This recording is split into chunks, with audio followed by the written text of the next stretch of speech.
واصبر نفسك مع الذين يدعون ربهم بالغداة والعشي يريدون وجهه صدق اللہ مولانا العظیم۔ اللہ تعالیٰ نے قرآن مجید میں اپنے تک پہنچنے کا ایک راستہ بتایا ہے کہ آپ مجھ تک کیسے آ سکتے ہیں، انسان کیسے اللہ والے بن سکتے ہیں، اللہ تعالیٰ کا تعلق حاصل کر سکتے ہیں۔ دیکھیں یہ تعلق اور یہ وصل اور یہ جوڑ دل کا ہوتا ہے، جسم کا نہیں ہوتا۔ جسم کے اعتبار سے تو ہمارے بہت فاصلے ہیں، لیکن جو دل ہے اور روح ہے وہ ذات الہی سے جڑ جاتی ہے،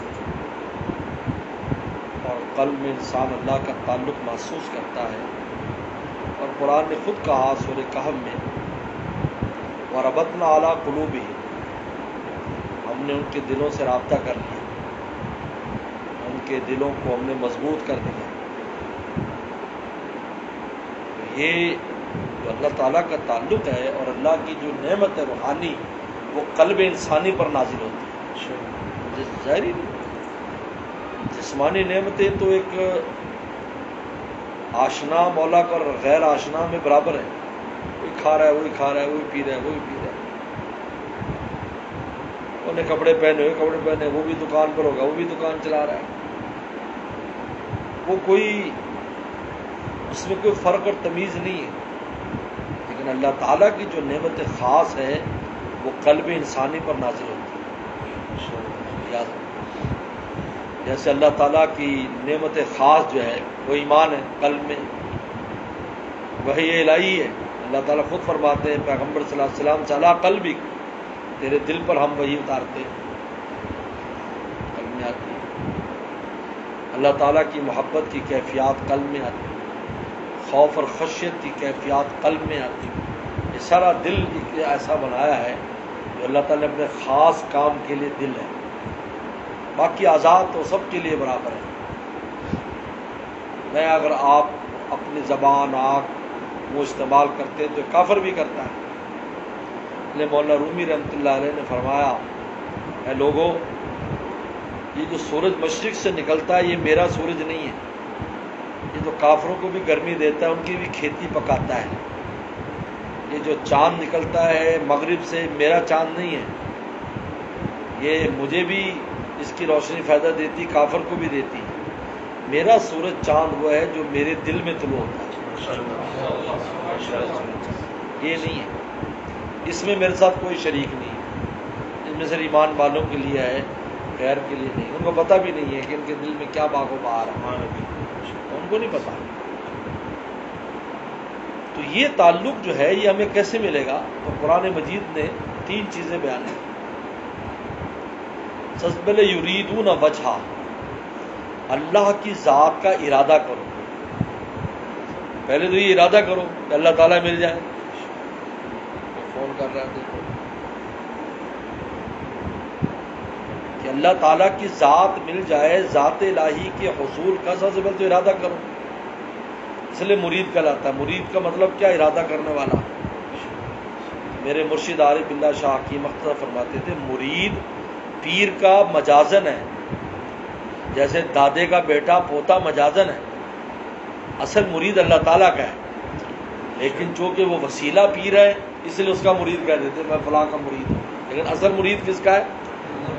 یہ یریدون وجہ سے نکلا ہے۔ مرید ارادہ کرے کس کا؟ ذات الہی کا، وہ مراد ہے کہ مجھے مولا مل جائے، اس کا مراد آباد اللہ تعالیٰ کی ذات ہے۔ پیر تو واسطہ ہے، اس طرح پیغمبر اسلام کی ذات واسطہ ہے مولا تک پہنچانے کی۔ فرمایا انما انا قاسم واللہ یؤتی، میں تو تقسیم کرتا ہوں، دینے والی ذات تو اللہ تعالیٰ کی۔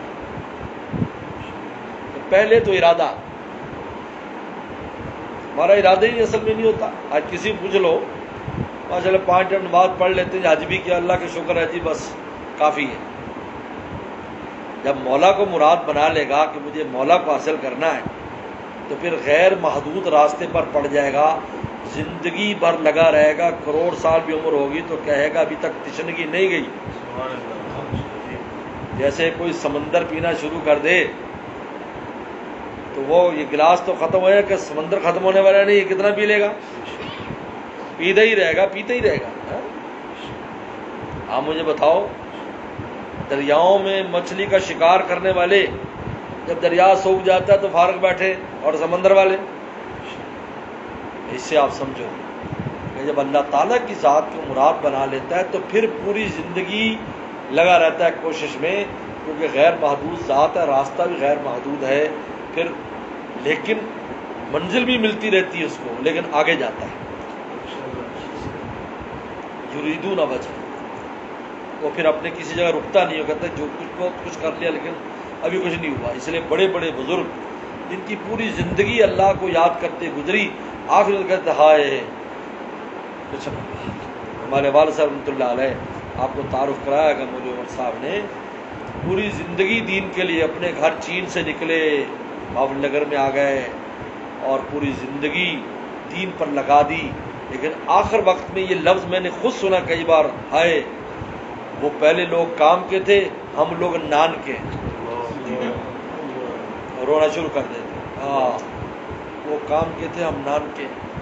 ابھی مفتی شفیع صاحب ان کے مرشد تھے، مفتی شفیع رحمۃ اللہ ہمارے والد صاحب کے استاد بھی تھے دیوبند میں، اور مرشد بھی تھے، تو ان کا ذکر ہوتا کوئی، وہ لوگ کام کے تھے، ہم لوگ نان کے۔ اب بتائیے یہ کیوں کیفیت ہے؟ اس لیے کہ غیر محدود راستے پر پڑے ہوئے ہیں نا، اگرچہ سمندر پیا ہوا ہے لیکن ابھی راستہ پھر بھی اللہ تعالیٰ کا راستہ ہے۔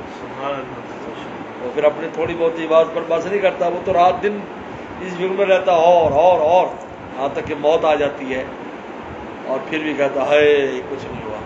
اور یہی مولا کو ادا پسند ہے، جب بندہ کہ مجھے کچھ نہیں ہے، میں کچھ نہیں کر سکا، تو اللہ فرماتے تو نے سارا کچھ کر لیا۔ حضرت داؤد علیہ السلام نے جب ان کی توبہ قبول ہوئی تو شکرانہ ادا کیا، تو شکر کرتے کا تھک کے کہنے لگا اللہ میاں میں تیرا شکر ادا کرنے سے قاصر ہوں، تو آواز آئی داؤد تو نے میرا شکر ادا کر دیا۔ یریدون وجہ، پہلی بات۔ نمبر 2، یدعون ربهم بالغداۃ والعشی، صبح شام اللہ کو یاد کرے، ذکر کرے اللہ کو، صبح شام تسبیح پھیرے، ذکر اذکار کرے، نماز روزہ بھی ذکر ہے، سب ذکر ہے، لیکن الگ سے نام الہی بھی لے۔ تھانوی رحمۃ اللہ فرماتے ہیں، بخاری میں آتا ہے لا تقوم الساعہ حتی یقال فی الارض اللہ اللہ، قیامت قائم نہیں جب تک اللہ اللہ کہنے والے ہیں۔ لفظ اللہ اللہ بھی مطلوب ہے کہنا، اللہ اللہ اللہ اس کا نام صبح شام ذکر کرتا ہے۔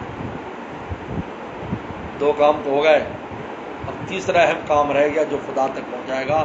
وَاصْبِرْ نَفْسَكَ، اے محبوب صلی اللہ علیہ وسلم، اب آپ ان کے پاس اب بیٹھے، ان کو اپنی صحبت میں لے۔ اب ان کا کام جو چڑھے گا نا سرے، وہ صحبت سے چڑھے گا۔ 2 کام کر لیے انہوں نے، ارادہ بھی کر لیا، دل یعنی لگا لیا، یدعون ربہم جسم بھی لگا دیا، لیکن ابھی منزل نہیں ملے گی جب تک آپ کی صحبت ملے۔ وَاصْبِرْ نَفْسَكَ، آپ ان کے ساتھ بیٹھے، وَاصْبِرْ کا یعنی باندھ کر رکھیں۔ اگر آپ کو اس بیٹھنے میں تنگی تکلیفی محسوس ہو کسی وجہ سے تو آپ صبر کیجئے، کیونکہ آپ کی صحبت کے بغیر ان میں نکھار آنے والا نہیں ہے۔ یہ وجہ کہ صحابہ کرام کی سب سے بڑی خصوصیت صحابی ہونا ہے، صحابی ہونا صحبت یافتہ۔ تابعی بڑا تابعی ہے جی، تابعی کیا تعریف فلاں جگہ سے پڑھا ہوا نہیں، صحابی کو صحبت یافتہ، تابعی ہے، او ماشاءاللہ تابعی، کون ہے تابعی کا صحبت۔ ولی اللہ ہے، کیسے ولی اللہ؟ کسی ولی کے صحبت یافتہ۔ صحبت، جب تک صحبت نہیں ملے گی اس وقت تک آپ کا ذکر، آپ کا ارادہ منزل پر نہیں پہنچائے گا، جب تک کسی راہ پر اللہ کے دوست کے ساتھ نہیں لگیں گے آپ۔ وَاصْبِرْ نَفْسَكَ، سر حکیم الامت تھانوی رحمۃ اللہ فرماتے ہیں کہ آدم السلام سے لے کر قیامت تک کوئی خدا تک نہیں پہنچ سکتا جب تک کسی اللہ کے غلام کی اور ولی کی صحبت نہیں پائے گا۔ شیطان نے 7 لاکھ سال عبادت کی، 7 لاکھ سال۔ یہ بات مکتوبات صدی میں شرف الدین منیری نے لکھی رحمۃ اللہ علیہ، میں نے خود پڑھی۔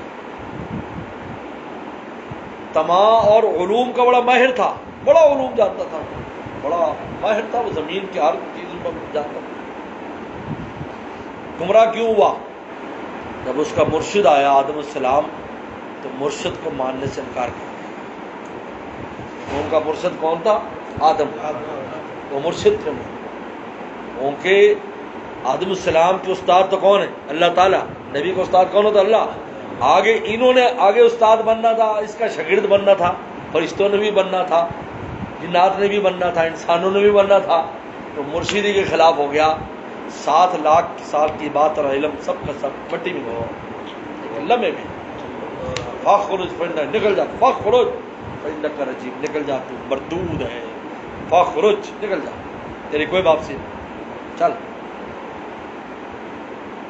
اگر وہ اس بات کو سمجھ لیتے اس نقطے کو کہ یہ آدم جو ہے یہ میرے لیے ہے، میری تربیت کے لیے ہے، تو اس کی عبادت میں بھی منظور، سارا کچھ منظور ہے۔